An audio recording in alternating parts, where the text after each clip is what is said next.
हम लोग periodic table का 9th लेक्चर शुरू करेंगे इनफैक्ट, और शायद हो सकता है 8th हो, लेकिन मैं रिकॉल करा देता हूँ कि मैंने लास्ट लेक्चर में जो पढ़ाया था पीरियोडिक प्रॉपर्टी में इलेक्ट्रॉन एफिनिटी बताई थी।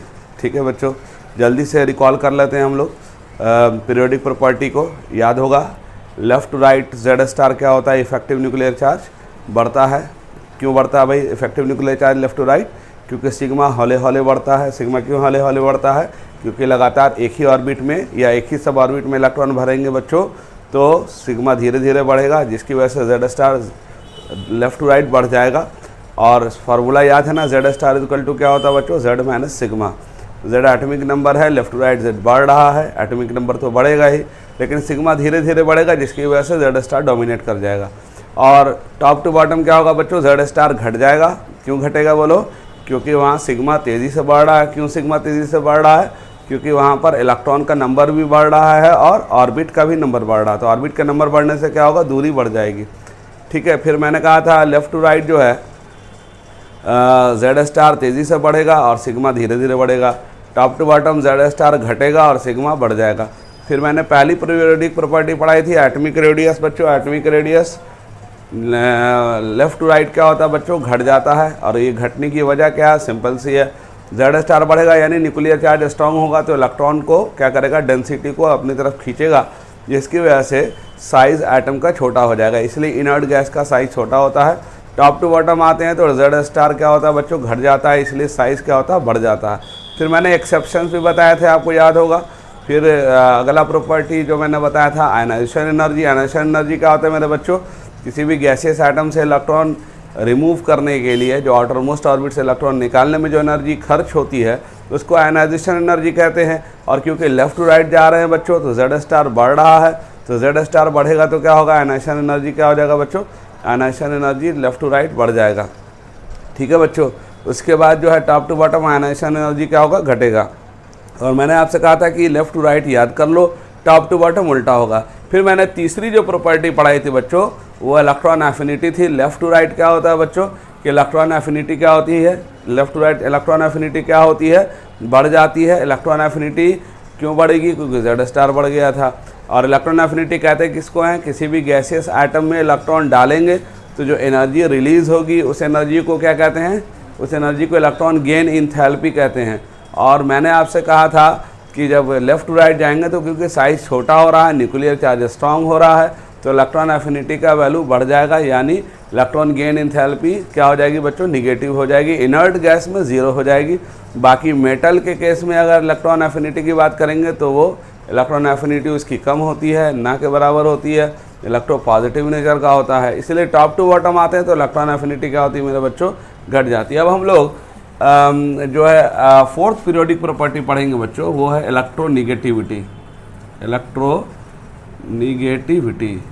अब देखो इलेक्ट्रोनिगेटिविटी क्या होती है? जैसे अगर मान लो कहीं बॉन्ड बना हुआ है, जैसे मान लो HCl में बॉन्ड है, ठीक है, या HF में बॉन्ड बना हुआ है, तो यहाँ पर इलेक्ट्रॉन की शेयरिंग हुई है। देखो फ्लोरीन से एक इलेक्ट्रॉन आया है और एक इलेक्ट्रॉन हाइड्रोजन से आया हुआ है, लेकिन आपको मालूम है कि पीरियोडिक टेबल में फ्लोरीन कहाँ है? एक्सट्रीम राइट में है, तो साइज़ छोटा होगा, यानी उसका जेड स्टार ज़्यादा होगा, यानी न्यूक्लियर चार्ज स्ट्रांग होगा, तो वो शेयर्ड पेयर ऑफ इलेक्ट्रॉन को अपनी तरफ खींचेगा। तो ये जो खींचेगा तो इलेक्ट्रॉन डेंसिटी फ्लोरीन की तरफ ज़्यादा आ जाएगी, झुक जाएगी, जिसकी वजह से इस पर डेल्टा माइनस चार्ज आ जाएगा, जिसकी वजह से हाइड्रोजन पे डेल्टा प्लस चार्ज आ जाएगा। तो ये जो इलेक्ट्रॉन का जो शेयर्ड पेयर ऑफ इलेक्ट्रॉन है, उसको पुल करने की टेंडेंसी को हम लोग कहते हैं इलेक्ट्रोनिगेटिविटी। इलेक्ट्रॉन जो शेयरिंग किया हुआ है, उसके पुलिंग टेंडेंसी इलेक्ट्रोनिगेटिविटी के फॉर्म में डिफाइन होती है। तो इसका मतलब इलेक्ट्रोनिगेटिविटी को हम कैसे डिफाइन करेंगे बताइए? It is defined as the pulling tendency of shared pair electron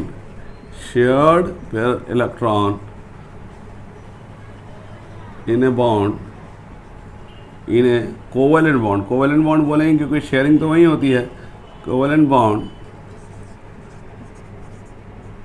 is known as electronegativity. क्या कहते हैं बच्चों उसको? इलेक्ट्रोनिगेटिविटी कहते हैं। ठीक है, तो साझा किए हुए इलेक्ट्रॉन को अपनी तरफ खींचने की जो टेंडेंसी होती है उसको इलेक्ट्रोनिगेटिविटी कहते हैं। अब देखो बच्चों, इलेक्ट्रॉन एफिनिटी और इलेक्ट्रोनिगेटिविटी में बहुत सारे बच्चे कंफ्यूज हो जाते हैं।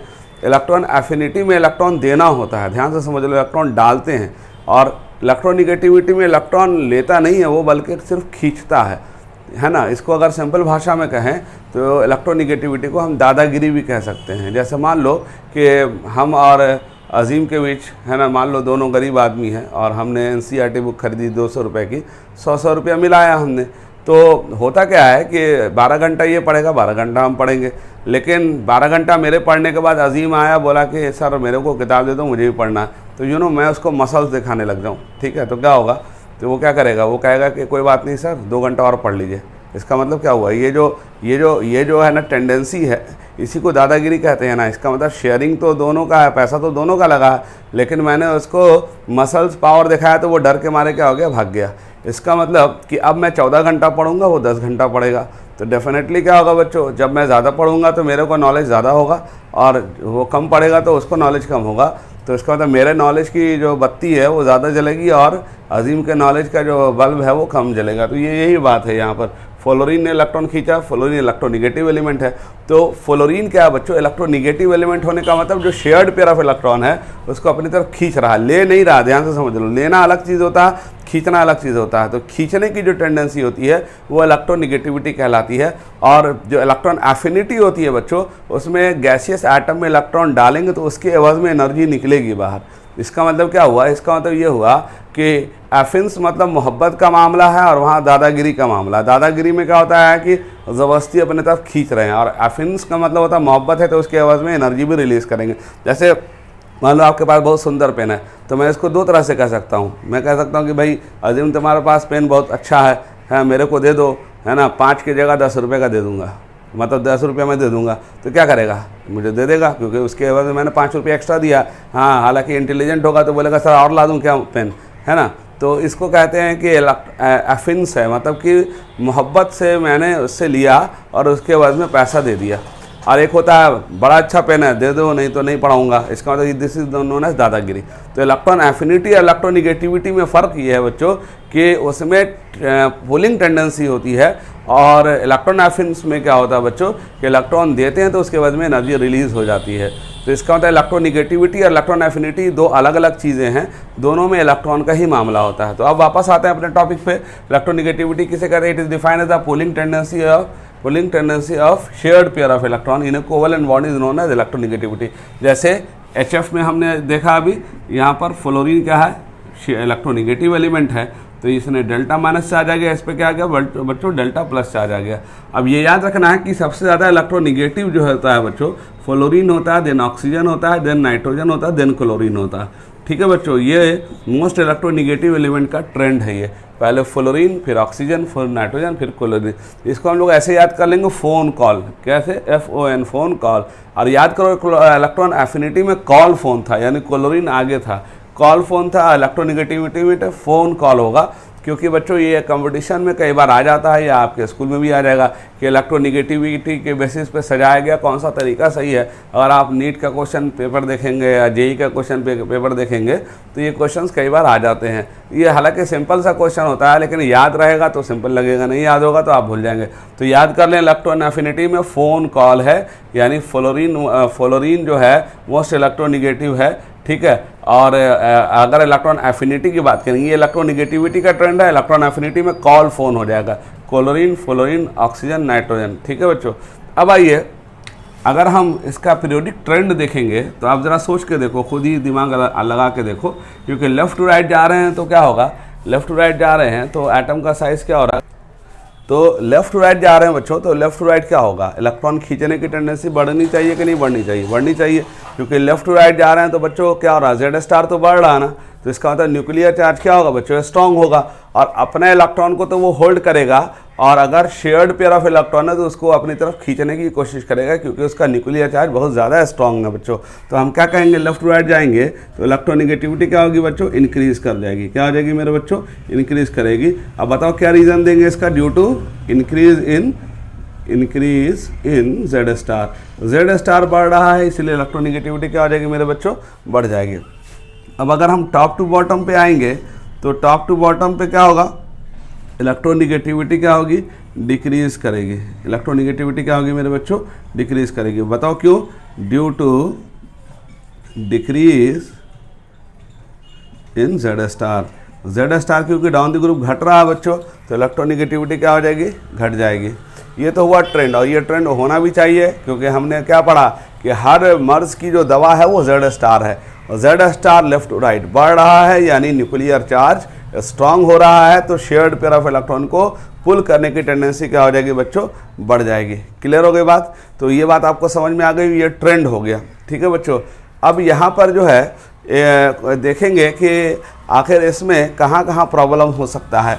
तो बच्चों in general left to right electronegativity तो बढ़ती है, ठीक है, लेकिन टॉप टू बॉटम आते तो इलेक्ट्रोनिगेटिविटी क्या होती है, घट जाती है। लेकिन बच्चों एक बात याद रखना कि जहाँ जहाँ d orbitals top to bottom आएंगे, तो जहाँ जहाँ डी ऑर्बिटल्स का एंट्री होगा या एफ ऑर्बिटल की एंट्री होगी, ध्यान से सुनो क्या बोल रहा हूँ, जहाँ जहाँ डी ऑर्बिटल की एंट्री होगी या एफ ऑर्बिटल की एंट्री होगी, तो बताओ कहाँ कहाँ डी ऑर्बिटल की एंट्री होती है। तो आपको याद होगा कि एल्युमिनियम से गैलियम पे आते थे तो क्या होता था, एल्युमिनियम से गैलियम पे आते थे तो साइज बढ़ने की जगह क्या हो गया था, थोड़ा घट ही गया था। इसका मतलब डी ऑर्बिटल जहाँ जहाँ इंटर करेगा वहाँ वहाँ जेड स्टार थोड़ा बढ़ जाएगा। तो इसका मतलब वहाँ पर जब जेड स्टार बढ़ेगा तो इलेक्ट्रॉन को पुल करने की टेंडेंसी क्या हो जाएगी, बढ़ जाएगी। तो मैं हिंदी में लिख दे रहा हूँ, पीरियोडिक टेबल में जहाँ जहाँ डी ऑर्बिटल्स या एफ ऑर्बिटल्स की एंट्री होगी, एफ ऑर्बिटल्स की एंट्री होगी, वहाँ जेड स्टार इंक्रीज कर जाएगा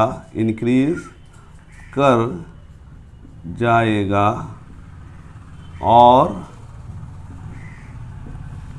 वहाँ इलेक्ट्रोनिगेटिव वैल्यू अनएक्सपेक्टेडली बढ़ जाएगा, अनएक्सपेक्टेडली इंक्रीज करेगा। ठीक है बच्चों, इंक्रीज करेगा।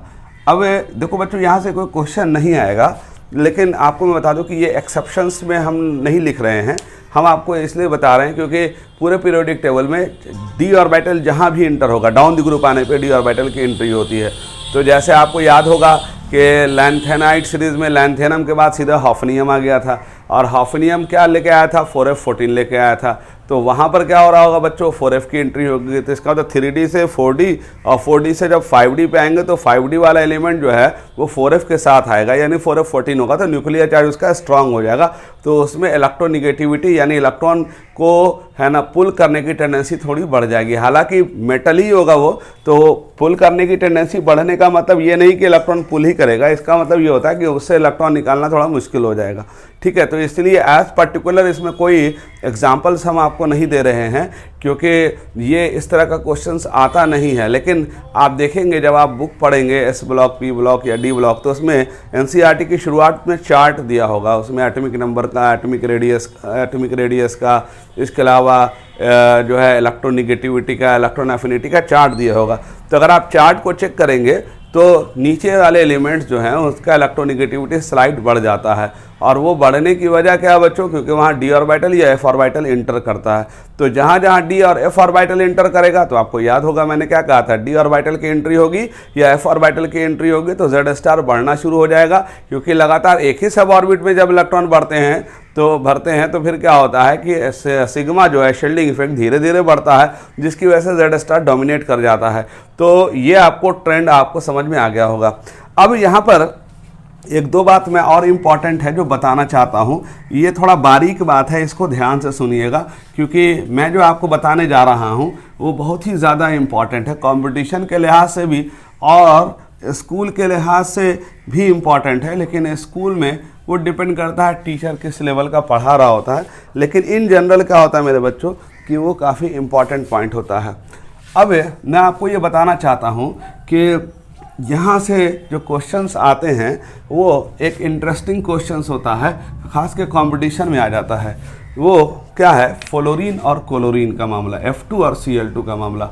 देखो फ्लोरीन और क्लोरीन का मामला में देखो मोस्ट इलेक्ट्रोनिगेटिव एलिमेंट कौन है, फ्लोरीन है। यानी इलेक्ट्रॉन को खींचने की टेंडेंसी किस में है, सबसे ज़्यादा फ्लोरीन में है। और क्लोरीन की इलेक्ट्रॉन एफिनिटी ज़्यादा है, यानी इलेक्ट्रॉन लेगा तो उसके एवज में एनर्जी ज़्यादा छोड़ेगा। तो होता क्या है कि इसमें इलेक्ट्रॉन लेने की टेंडेंसी ज़्यादा है, यानी आसानी से इलेक्ट्रॉन छोड़ रहा है, और इसमें इलेक्ट्रॉन लेने की टेंडेंसी कम है। ठीक है बच्चों, इसमें इलेक्ट्रॉन लेने की टेंडेंसी कम है, क्योंकि आपको याद होगा कि फ्लोरीन का साइज़ छोटा होता है और क्लोरीन का साइज़ बड़ा होता है। तो इसमें क्या होता है, अंदर वाला इलेक्ट्रॉन आने वाले इलेक्ट्रॉन को क्या करता है बच्चों, रिपेल कर देता है। तो आपको एक सवाल पूछ सकता है बच्चों कि फ्लोरीन के केस में है ना, इलेक्ट्रॉन एफिनिटी क्लोरीन से कम है। ध्यान से सुनो क्या बोल रहा हूँ, बहुत इंपॉर्टेंट बात बता रहा हूँ, बहुत ध्यान से सुनना। फ्लोरीन के केस में इलेक्ट्रॉन एफिनिटी कम है और क्लोरीन की इलेक्ट्रॉन एफिनिटी ज़्यादा है। यानी फ्लोरीन जब इलेक्ट्रॉन लेगा तो इतना एनर्जी रिलीज़ नहीं करेगा, क्लोरीन जब इलेक्ट्रॉन लेगा तो ज़्यादा एनर्जी रिलीज़ करेगा। यानी कि इलेक्ट्रॉन लेने का मामला क्लोरीन में आसान होगा, यानी क्लोरीन में इलेक्ट्रॉन डालेंगे तो वहाँ एनर्जी ज़्यादा रिलीज़ हो जाएगी। तो लेकिन होता क्या बच्चों कि पूरे पीरियोडिक टेबल में सबसे स्ट्रॉन्गेस्ट ऑक्सीडाइजिंग एजेंट फ्लोरीन होता है। ध्यान से सुनो क्या बोल रहा हूँ, सबसे strongest oxidising agent. Oxidising agent किसे कहते हैं, सबसे strongest oxidising agent. Oxidising agent कहते किसको, समझ लो। ऑक्सीडाइजिंग एजेंट इलेक्ट्रॉन लेने वाले को कहते हैं। किसको कहते हैं, इलेक्ट्रॉन लेने वाले को कहते हैं, ध्यान रखेंगे। तो कहते हैं तो स्ट्रॉन्गेस्ट ऑक्सीडाइजिंग एजेंट कौन होता है, ध्यान से सुनो, फ्लोरीन होता है। क्या होता है, फ्लोरीन। यानी इलेक्ट्रॉन लेने में सबसे आगे फ्लोरीन होता है और इलेक्ट्रॉन एफिनिटी क्लोरीन की ज़्यादा होती है। तो ये इसलिए है ना कंट्रोवर्शियल मामला है, क्योंकि ज़्यादा एनर्जी जो है क्लोरीन इलेक्ट्रॉन लेके ज़्यादा एनर्जी रिलीज़ करता है, फ्लोरीन जो है इलेक्ट्रॉन लेना पसंद नहीं करता। लेकिन अगर आप पीरियोडिक टेबल में जाके चेक करेंगे तो सबसे स्ट्रॉन्गेस्ट ऑक्सीडाइजिंग एजेंट कौन है बच्चों, फ्लोरीन है। अब इसकी वजह क्या होती है, इसकी वजह इसको समझना ज़रूरी है। देखो बच्चों, हमें पहचानना है कैसे, तो एक बात मैं बता दूं कि फ्लोरीन जो है सबसे पहले जब इलेक्ट्रॉन लेगा, देखो मैं बारी बारी से डिस्कस कर रहा हूँ। फ्लोरीन जब इलेक्ट्रॉन लेगा तो उससे पहले उसको अपना बॉन्ड को है तोड़ना पड़ेगा। क्यों, क्योंकि इंडिविजुअल एटम इलेक्ट्रॉन लेता है, मॉलिक्यूल इलेक्ट्रॉन नहीं लेता। तो अब बताओ कि फ्लोरीन का जो बॉन्ड तोड़ने में जो एनर्जी खर्च होगी उसको कहते हैं डेल्टा बॉन्ड डिसोसिएशन H। क्या कहते हैं बच्चों, डेल्टा बॉन्ड डिसोसिएशन H मतलब एंथैल्पी। यानी इसकी एनर्जी जो है फ्लोरीन में क्या होगी और क्लोरीन में अगर आप कंपैरिजन करोगे तो बताओ किसकी एनर्जी ज़्यादा होगी, बॉन्ड तोड़ने में किस में एनर्जी ज़्यादा लगेगी। तो डेफिनेटली फ्लोरीन में ज़्यादा लगनी चाहिए और क्लोरीन में कम लगनी चाहिए। आप बोलेंगे सर ऐसा क्यों, तो देखो ध्यान से, फ्लोरीन साइज़ छोटा होता है, फ्लोरीन ऊपर है ग्रुप में और क्लोरीन नीचे है ना। तो बॉन्ड जो है मजबूत किस में बनता है, एक बात हमेशा याद रखना बच्चों कि एटम का साइज जब छोटा होगा, ध्यान से सुनो क्या बोल रहा हूँ, एटम का साइज जब छोटा होगा तो बॉन्ड जो है बनता है इफेक्टिव, क्योंकि ओवरलैपिंग स्ट्रांग हो जाती है। तो उस लिहाज से फ्लोरीन का बॉन्ड डिसोसिएशन एनर्जी क्या होना चाहिए, ज़्यादा होना चाहिए, यानी बॉन्ड तोड़ने में ज़्यादा एनर्जी खर्च होनी चाहिए, क्योंकि बॉन्ड इसका मजबूत बनता है। लेकिन होता क्या है कि बॉन्ड जब तोड़ने जाते हैं तो क्लोरीन के बॉन्ड तोड़ने में ज़्यादा एनर्जी खर्च होती है, फ्लोरीन के बॉन्ड तोड़ने में कम एनर्जी खर्च होती है। अब आप बोलेंगे सर ऐसा क्यों, तो उसकी वजह क्या है बच्चों कि इन फ्लोरीन के पास 3-3 लोन पेयर इलेक्ट्रॉन है। कौन से इलेक्ट्रॉन है बच्चों, 3-3 लोन पेयर। अब बोलेंगे सर ये लोन पेयर क्या है, तो आपको याद होगा कि एटम के जो वैलेंस ऑर्बिट में जो इलेक्ट्रॉन होता है उसको हम लोग क्या कहते हैं, वैलेंस इलेक्ट्रॉन कहते हैं। क्या कहते हैं बच्चों, वैलेंस इलेक्ट्रॉन। तो फ्लोरीन का वैलेंस इलेक्ट्रॉन कितना होता है बच्चों, 7 होता है, क्योंकि 17 ग्रुप से बिलोंग कर रहा। तो वैलेंस इलेक्ट्रॉन 7 होगा, यानी वैलेंस इलेक्ट्रॉन 7 है, उसमें एक इलेक्ट्रॉन वो बॉन्ड बनाने में इस्तेमाल किया। तो इसका मतलब इसका जो बाकी जो 6 इलेक्ट्रॉन है वो पेयर के फॉर्म में कहते हैं, इसको लोन पेयर कहते हैं। यानी वैलेंस इलेक्ट्रॉन में से जो इलेक्ट्रॉन बॉन्ड बनाने में पार्टिसिपेट नहीं करता, ध्यान से सुनो क्या बोल रहा हूँ, वैलेंस इलेक्ट्रॉन में से जो इलेक्ट्रॉन बॉन्ड बनाने में पार्टिसिपेट नहीं करता है उसको हम लोग क्या कहते हैं बच्चों, लोन पेयर। तो होता क्या है कि लोन पेयर, इसके पास भी 3 लोन पेयर है और इसके पास भी 3 लोन पेयर है, तो यहाँ बॉन्ड मजबूत बना था। ध्यान से सुनो क्या बोल रहा हूँ, बॉन्ड मजबूत बना था, लेकिन इनका आपस में, क्योंकि इलेक्ट्रॉन है तो बच्चों आपस में रिपल्शन होगा ना इलेक्ट्रॉन के बीच, क्योंकि इलेक्ट्रॉन पे तो माइनस चार्ज चार्ज है, तो इनका आपस में रिपल्शन होने की वजह से बॉन्ड कमज़ोर हो जाता है। क्या हो जाता है मेरे बच्चों? बॉन्ड कमज़ोर हो जाता है। मतलब कि इस पे जो है वो फिल्म की शायरी आपने सुनी होगी, हमें तो अपनों ने लूटा गैरों में कहाँ दम था, सुने हैं ना? फिल्म का बात सुन के आपको खुशी भी हो रही होगी, है ना? तो ये हमारी कश्ती वहीं डूब गई जो पानी कम था। इसका मतलब क्या हुआ कि ये बॉन्ड मजबूत था, लेकिन आपस में जो लोन पेयर रिपल्शन था बच्चों, वो रिपल्शन करके बॉन्ड को कमज़ोर कर देता है। लेकिन क्लोरीन के केस में बच्चों ये बॉन्ड जो है, अगर आप ध्यान से देखेंगे तो यहाँ पर भी 3-3 लोन पेयर है, लेकिन क्योंकि एटम का साइज़ क्या है मेरे बच्चों? बड़ा है, तो बॉन्ड की जो है लंबाई ज़्यादा होगी। बॉन्ड की लंबाई क्या होगी? ज़्यादा होगी। तो इनका आपस में रिपल्शन जो है उतना नहीं हो पाता, क्योंकि दूरी ज़्यादा है एटम के बीच, तो दूरी ज़्यादा होगी तो रिपल्शन कम होगा। तो इसका मतलब इसका बॉन्ड तोड़ने में ज़्यादा एनर्जी लगेगी, इसके बॉन्ड तोड़ने में कम एनर्जी लगेगी। इसका मतलब कि अगर आप ध्यान से देखेंगे तो यहाँ पर फ्लोरीन के केस में बॉन्ड तोड़ने में कम एनर्जी लगी और क्लोरीन के केस में बॉन्ड तोड़ने में ज़्यादा एनर्जी लगी। अब बताओ कि बिजनेस जब हम करते हैं, ध्यान से समझना, बिजनेस करते हैं तो बिजनेस सक्सेसफुल कब होता है? सोच के देखो, बिजनेस सक्सेसफुल तब होता है जब आपका कम पैसा खर्च हो। ध्यान से सुनो क्या बोल रहा हूँ, आपका कम इन्वेस्टमेंट हो और ज़्यादा आउटपुट आ जाए, तो इसका मतलब वो बिजनेस क्या हो जाएगा? सक्सेसफुल हो जाएगा। और बिजनेस नुकसानदेह कब होता है? जब लगने वाला पैसा ज़्यादा हो और निकलने वाला पैसा कम हो, तो बिजनेस क्या हो जाएगा? बंद हो जाएगा। तो यहाँ पर भी एक तरह का बिजनेस हो रहा है। फ्लोरीन जो है वो बॉन्ड तोड़ने में कम एनर्जी खर्च कर रहा है, क्लोरीन को बॉन्ड तोड़ने में ज़्यादा एनर्जी लग रही है। इसका मतलब यहाँ पर पैसा खर्च हो रहा है। एनर्जी खर्च होने का मतलब यहाँ पर पैसा खर्च होने का मतलब यहाँ एनर्जी खर्च होने से मुराद है। तो यहाँ पर कम एनर्जी में बॉन्ड टूट जा रहा है, यहाँ ज़्यादा एनर्जी में बॉन्ड टूट जा रहा है। तो बताओ कि एटम को में बदलने में सबसे आसानी किस में हुई? फ्लोरीन में हुई या क्लोरीन में हुई? डेफिनेटली फ्लोरीन में हुई। ठीक है बच्चों, अब आइए, जब ये फ्लोरीन में बदल गया, ये क्लोरीन में बदल गया, अब अगला नंबर आएगा इलेक्ट्रॉन लेने का। क्या आएगा बच्चों? इलेक्ट्रॉन लेने का नंबर आएगा।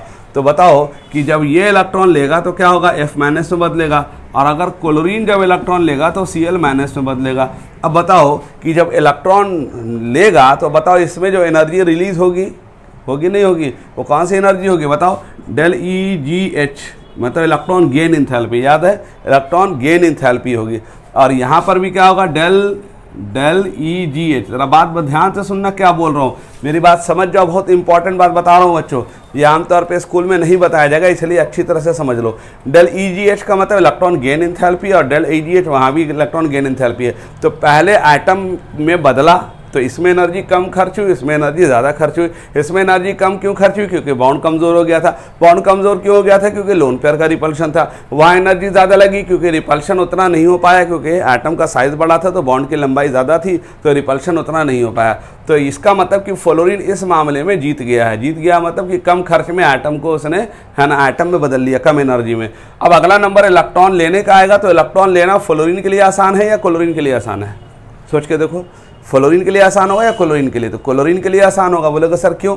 तो बताओ कि यहाँ डेल्टा EGH जो होगा वो निगेटिव होगा। निगेटिव होने का मतलब क्या होता है बच्चों? निगेटिव होने का मतलब एनर्जी बाहर आएगी। याद करो, इलेक्ट्रॉन एफिनिटी किसे कहते थे? किसी गैसियस एटम में जब इलेक्ट्रॉन डालेंगे तो वहाँ एनर्जी रिलीज होगी, उस एनर्जी को क्या कहते हैं? इलेक्ट्रॉन गेन इंथैल्पी कहते हैं। तो बताओ इलेक्ट्रॉन गेन इंथैल्पी किसकी ज़्यादा थी? फ्लोरीन की ज़्यादा थी कि क्लोरीन की ज़्यादा थी?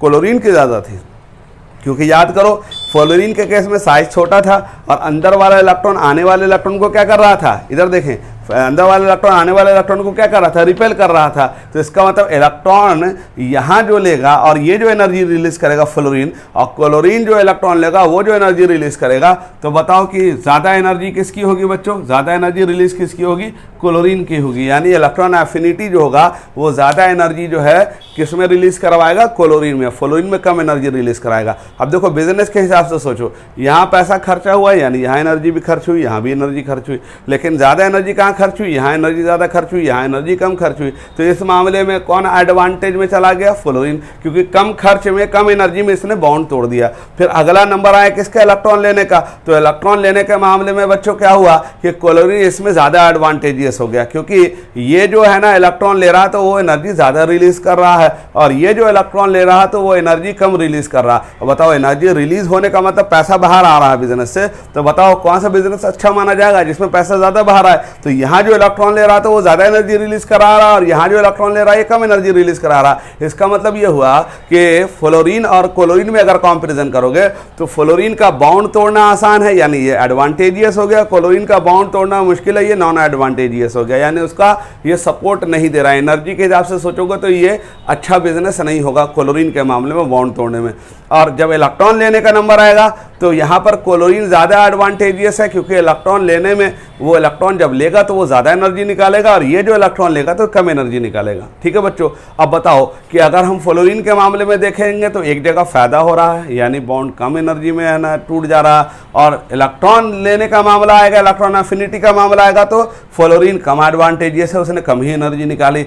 क्लोरीन के मामले में बॉन्ड तोड़ने में ज़्यादा एनर्जी खर्च हुई, यानी ज़्यादा खर्चा हुआ तो कम एडवांटेजियस होगा। लेकिन इलेक्ट्रॉन लेने के मामले में क्लोरीन ज़्यादा एडवांटेजियस हो गया, क्योंकि वहाँ पर एनर्जी ज़्यादा रिलीज हो रही है। अब बताओ, ये लगने वाली एनर्जी, ये निकलने वाली एनर्जी, ये लगने वाली एनर्जी, ये निकलने वाली एनर्जी, और लगने वाली एनर्जी क्या होनी चाहिए? कम होनी चाहिए ना, यानी बिजनेस सक्सेसफुल कब होता है? जब लगने वाला पैसा कम हो और निकलने वाला पैसा ज़्यादा हो तो बिजनेस सक्सेसफुल होगा। तो इसका मतलब फ्लोरीन और क्लोरीन इस स्टेज में जाकर के दोनों क्या हैं, एक दूसरे के लिए क्या हो रहे हैं? कट टू कट कंपटीशन दे रहे हैं। कट टू कट कंपटीशन देने का मतलब कि है ना इलेक्ट्रॉन लेने के मामले में क्लोरीन एडवांटेजियस हो गया, और बॉन्ड तोड़ने के मामले में फ्लोरीन एडवांटेजियस हो गया, यानी इसको एक जगह फायदा हुआ, दूसरी जगह नुकसान हो गया। इसका जो है कि यहाँ नुकसान हुआ बॉन्ड तोड़ने में, और इलेक्ट्रॉन निकालने में, इलेक्ट्रॉन लेने में उसको फायदा हो गया।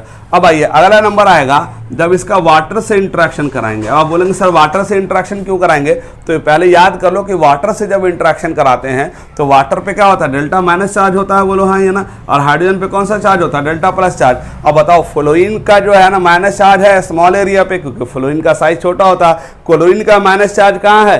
लार्ज एरिया पे, तो क्योंकि यहाँ का साइज बड़ा होता है। बताओ किसका माइनस चार्ज स्ट्रॉन्ग होगा, फ्लोरीन या क्लोरीन का? इसका माइनस चार्ज स्ट्रॉन्ग होगा, फ्लोरीन का होगा। अरे स्मॉल एरिया पे ना माइनस चार्ज है, स्मॉल एरिया पे। अरे यार, एक रोटी मेरे लिए इफेक्टिव है या अजीम के लिए इफेक्टिव होगा? एक रोटी मेरे लिए नॉन इफेक्टिव हो जाएगा, मेरा एक रोटी तो मेरे दांत में फंस जाएगा। यानी स्मॉल एरिया, मेरा लार्ज एरिया है, तो यही बात यहाँ सोचो ना, यहाँ पर स्मॉल एरिया पे माइनस चार्ज है, यहाँ पर लार्ज एरिया पे माइनस चार्ज है, क्योंकि क्लोरीन का साइज बड़ा होता है। तो बताओ कि F minus charge effective minus charge होगा। तो जब हम इसको पानी में डालेंगे तो बताओ कि वाटर मॉलिक्यूल इसको सराउंड करेगा कि नहीं करेगा? बोलोगे सर वाटर मॉलिक्यूल क्यों सराउंड करेगा? तो करेगा नहीं, देखो इस पर माइनस चार्ज है और इसके वाटर के हाइड्रोजन पे प्लस चार्ज है, तो इसके माइनस चार्ज इसके प्लस चार्ज में अट्रैक्शन होगा कि नहीं होगा? और यहाँ जो है वाटर मॉलिक्यूल किसको ज़्यादा घेरेगा? F माइनस को ज़्यादा घेरेगा as compare to water molecule किसको घेरने से? क्लोरीन माइनस को। क्योंकि क्लोरीन के केस में क्या होता है बच्चों कि इसका माइनस चार्ज क्या है? लार्ज एरिया पे है, तो लार्ज एरिया पे माइनस चार्ज है, तो इसका मतलब यहाँ पर जो डेल्टा प्लस और डेल्टा माइनस चार्ज में उतना स्ट्रॉन्ग अट्रैक्शन नहीं होगा, और इसमें डेल्टा माइनस और डेल्टा प्लस चार्ज में स्ट्रॉन्ग अट्रैक्शन होगा। इसको ज़्यादा वाटर मॉलिक्यूल घेरेगा, इसको कम वाटर मॉलिक्यूल घेरेगा। तो बताओ, ज़्यादा वाटर मॉलिक्यूल इसको घेरा, तो बताओ कि यहाँ जो एनर्जी रिलीज होगी, क्यों? बोलो क्यों? क्योंकि इस पे प्लस और माइनस का अट्रैक्शन हो रहा है ना। तो इस एनर्जी को कहते हैं डेल एच हाइड्रेशन। क्या कहते हैं मेरे बच्चों? Del H hydration. हाइड्रेशन क्यों कहते हैं? क्योंकि हाइड्रा मतलब होता है वाटर, वाटर से इंटरेक्शन में जो हीट निकलता है उसको कहते हैं डेल एच हाइड्रेशन। तो यहाँ पर जो डेल एच हाइड्रेशन होगा, ध्यान से देखना, यहाँ पर डेल एच हाइड्रेशन जो होगा, तो बताओ वाटर इसमें ज़्यादा इंटरेक्ट करेगा या इस पर ज़्यादा इंटरेक्ट करेगा? डेफिनेटली इस पर ज़्यादा इंटरेक्ट करेगा। तो बताओ ज़्यादा एनर्जी रिलीज कहाँ होगी? ज़्यादा एनर्जी यहाँ रिलीज होगी ना, क्योंकि फ्लोरीन का स्मॉल एरिया है, उस पर माइनस चार्ज है, तो इसको ज़्यादा वाटर मॉलिक्यूल घेरेगा, इसका मतलब ज़्यादा इलेक्ट्रोस्टैटिक अट्रैक्शन होगा। ज़्यादा इलेक्ट्रोस्टैटिक अट्रैक्शन होगा तो ज़्यादा हीट बाहर आएगा। तो बताओ कि इस मामले में है ना, फ्लोरीन ज़्यादा वाटर मॉलिक्यूल से घेरा, क्लोरीन कम वाटर मॉलिक्यूल से घेरा, इसका मतलब इसका डेल एच हाइड्रेशन ज़्यादा निगेटिव है, इसका डेल एच हाइड्रेशन कम निगेटिव है। निगेटिव होने का मतलब मेरे बच्चों एनर्जी रिलीज होना। ध्यान तो सुनो क्या बोल रहा हूँ, निगेटिव होने का मतलब एनर्जी रिलीज होना। अब बताओ कि अगर इन तीनों का सम करेंगे, यानी बॉन्ड तोड़ने में जो एनर्जी खर्च आई, इसके अलावा इलेक्ट्रॉन एफिनिटी में जो है ना एनर्जी रिलीज हुई, इसके अलावा वाटर से इंटरेक्शन एनर्जी में जो रिलीज हुई एनर्जी, इन तीनों का सम को अगर हम करेंगे तो पता ये चलेगा कि फ्लोरीन के केस में, और अगर क्लोरीन का कंपैरिजन करें, इसका बॉन्ड तोड़ने में ज़्यादा एनर्जी खर्च हुई और यहाँ पर इलेक्ट्रॉन गेन एंथैल्पी में ज़्यादा हीट निकला और यहाँ वाटर से इंटरेक्शन में कम हीट निकला। तो इसका मतलब कि अगर हम देखेंगे बच्चों तो क्लोरीन को कितना जगह नुकसान हो रहा, सोच के देखो। बॉन्ड तोड़ने में ज़्यादा एनर्जी खर्च हुई, ठीक है। और दूसरा वाटर से इंटरेक्शन करने में भी कम हीट निकला, यानी इसको दो जगह नुकसान हुआ और एक जगह फायदा हुआ, यानी इलेक्ट्रॉन गेन इंथैल्पी इसकी ज्यादा, यानी ज्यादा हीट किस में रिलीज हो रहा है, वाटर इलेक्ट्रॉन गेन करने में ज्यादा हीट रिलीज हो रहा है। लेकिन दो जगह यहाँ क्या हो रहा है बच्चों, एनर्जी कम है ना, ज्यादा खर्च हो रही है, यानी इसमें ज्यादा एनर्जी खर्च हो रही है और इसमें एनर्जी जो रिलीज हो रही है हाइड्रेशन एनर्जी वो कम रिलीज हो रहा। तो बताओ यहाँ पर दो जगह नुकसान हुआ, कौन कौन सी जगह, बॉन्ड तोड़ने में ज्यादा एनर्जी खर्च हुई और हाइड्रेशन एनर्जी भी कम निकली, और यहाँ पर बॉन्ड तोड़ने में भी कम खर्च हुई एनर्जी, कम एनर्जी लगी और हाइड्रेशन एनर्जी भी ज्यादा रिलीज हुआ। तो अगर हम तीनों का सम करेंगे, ध्यान से देखो किसका सम करेंगे, बॉन्ड डिसोसिएशन एनर्जी का सम, साथ में किसके साथ, इलेक्ट्रॉन गेन एंथैल्पी और साथ में हाइड्रेशन एनर्जी। तो इन तीनों एनर्जी को अगर हम सम करेंगे तो पता ये चलेगा कि इसमें निकलने वाली एनर्जी ज्यादा है। ध्यान से सुनो क्या बोल रहा हूं, इसमें निकलने वाली एनर्जी ज्यादा है और इसमें लगने वाली एनर्जी ज्यादा है। जैसे इसको एग्जांपल से समझ सकते हैं कि जैसे मान लो कि मैं हूं और अजीम है, दोनों है ना सब्जी की दुकान कर रहे हैं, फॉर एग्जांपल आलू टमाटर बैगन है ना सबको सब्जी बेच रहे हैं। अब पता ये चला कि है ना मैंने है ना 3 सब्जी में मुनाफा कमाया और 2 सब्जी में नुकसान पहुंचा, मान लो टमाटर पिचक गया, ठीक है। और है ना आपका जो है अजीम को है ना 4 सब्जी में ज़्यादा फायदा हुआ बेचने में और 1 सब्जी में क्या हो गया, नुकसान हुआ। तो बताओ डेफिनेटली अजीम का ज़्यादा फायदा होगा ना, क्योंकि उसका ओवरऑल जो सम होगा, जो ओवरऑल जो पैसा निकलेगा वो ज़्यादा निकलेगा, मेरा नुकसान ज़्यादा हो जाएगा क्योंकि मैंने दो जगह सब्जी में नुकसान उठाया है और वो है ना एक जगह सब्जी में नुकसान उठा रहा। तो कुल मिलाकर के बात ये समझने की है कि अगर कोई भी प्रोसेस हो रहा है जिसमें बॉन्ड बनता है या इलेक्ट्रॉन का मामला होता है तो हमेशा याद रखो कि जो जितनी भी एनर्जी खर्च हो रही है और लग रही है और जो निकल रही है, तीनों का अगर सम जो है ओवरऑल एनर्जी अगर निगेटिव है, निगेटिव होने का मतलब मुराद क्या है मेरे बच्चों, रिलीज हो रही है।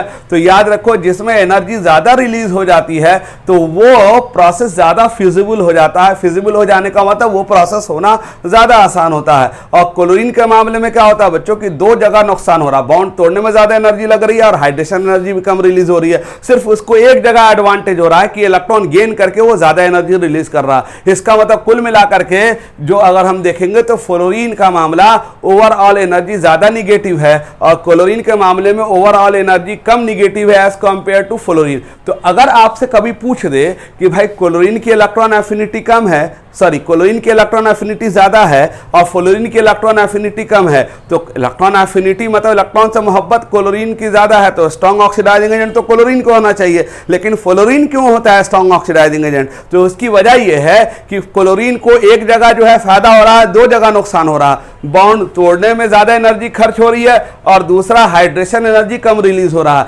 लेकिन सिर्फ एक जगह एडवांटेज है, इलेक्ट्रॉन गेन एंथैल्पी इसका ज्यादा निगेटिव है। इसका मतलब कि अगर तीनों एनर्जी का सम करेंगे, बॉन्ड एनर्जी का और इलेक्ट्रॉन गेन एंथैल्पी का और हाइड्रेशन एनर्जी का, तीनों का सम करेंगे तो तीनों सम में इसका जो वैल्यू आएगा वो कम निगेटिव होगा, यानी कम एनर्जी रिलीज होगी। और फ्लोरीन के मामले में ना बॉन्ड एनर्जी को और इलेक्ट्रॉन गेन एंथैल्पी को और हाइड्रेशन एंथैल्पी को जब सम करेंगे तो तीनों का जो रिजल्टेंट होगा वो ज्यादा निगेटिव होगा। तो पता ये चला कि fluorine is strongest oxidising agent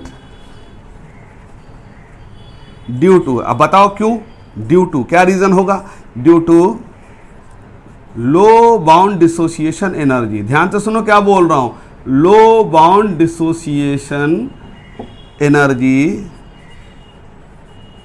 and high hydration energy, high hydration energy. मतलब कि फ्लोरीन स्ट्रॉन्गेस्ट ऑक्सीडाइजिंग एजेंट है।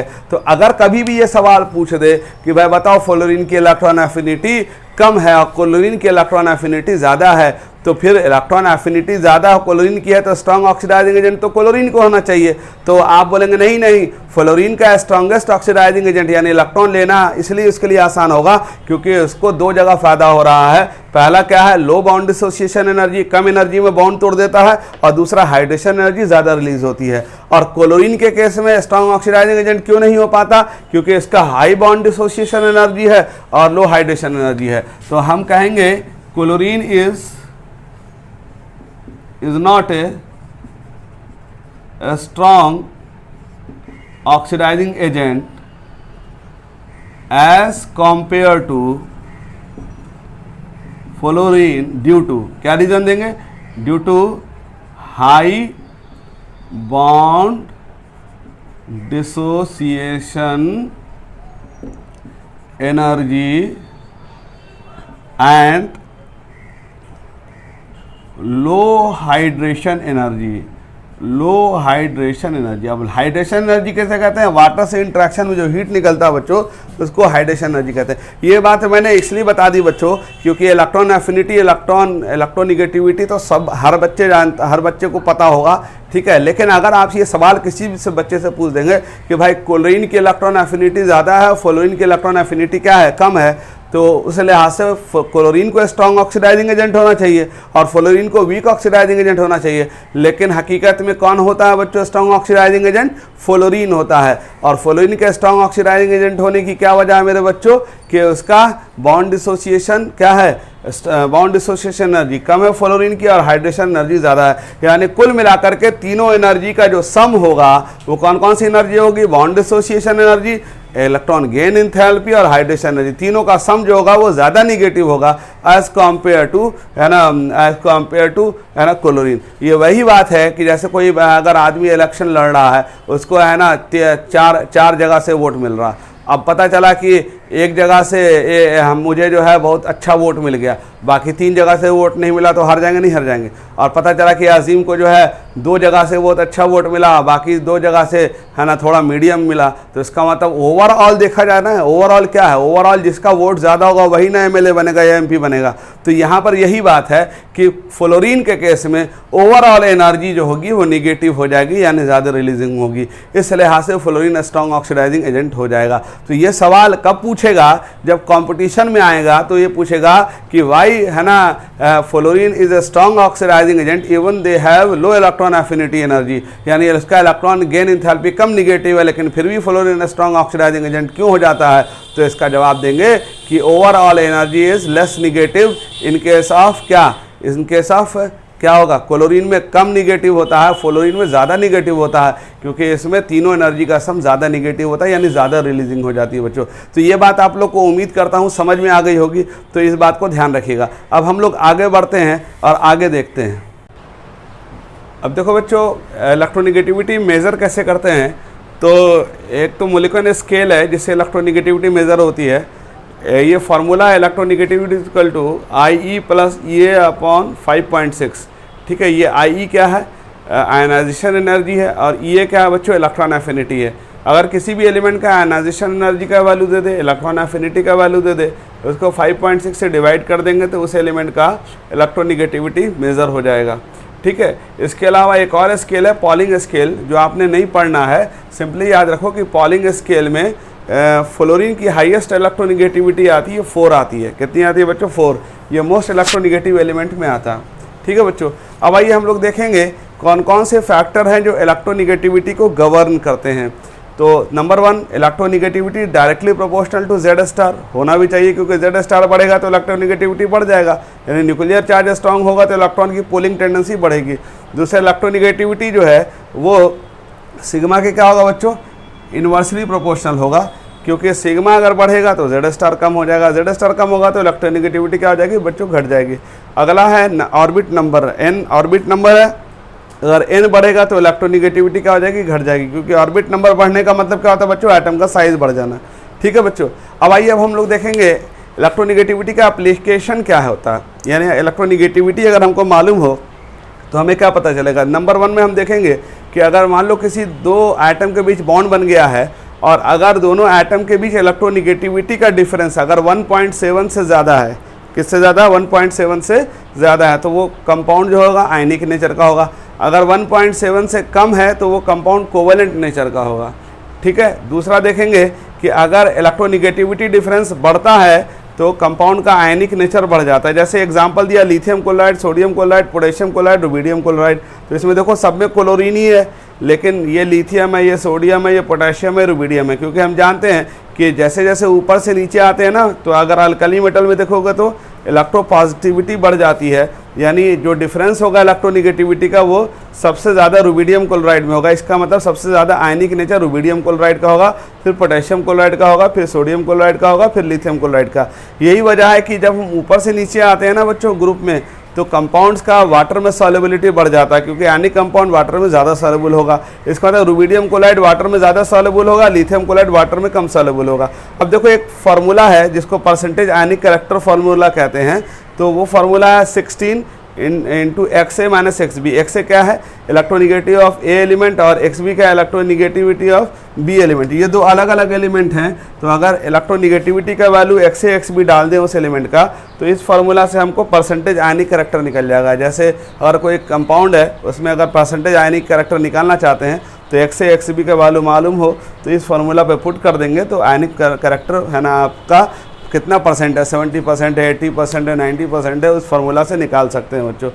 अब लास्ट एप्लीकेशन देखेंगे कि इलेक्ट्रोनिगेटिविटी डिफरेंस बढ़ेगा तो बेसिक नेचर बढ़ेगा। तो जैसे लिथियम हाइड्रोक्साइड है, सोडियम हाइड्रोक्साइड है, पोटेशियम हाइड्रोक्साइड है, रुबिडियम हाइड्रोक्साइड है। अगर इनको हम कहें कि सबसे ज़्यादा बेसिक कौन होगा बच्चों, तो रुबिडियम हाइड्रोक्साइड सबसे ज़्यादा बेसिक होगा। बोलोगे सर क्यों, क्योंकि आयनिक नेचर ज़्यादा, देखो मेटल है तो ऊपर से नीचे आते हैं तो मेटलिक कैरेक्टर बढ़ता है, यानी इलेक्ट्रोपॉजिटिविटी बढ़ती है, और ऑक्सीजन तो सब में कॉमन है, तो इलेक्ट्रोनिगेटिविटी इसमें तो OH सबका कॉमन है, तो इलेक्ट्रोपॉजिटिविटी बढ़ेगी, यानी ज़्यादा इलेक्ट्रोनिगेटिविटी का डिफरेंस रुबिडियम हाइड्रोक्साइड में होगा।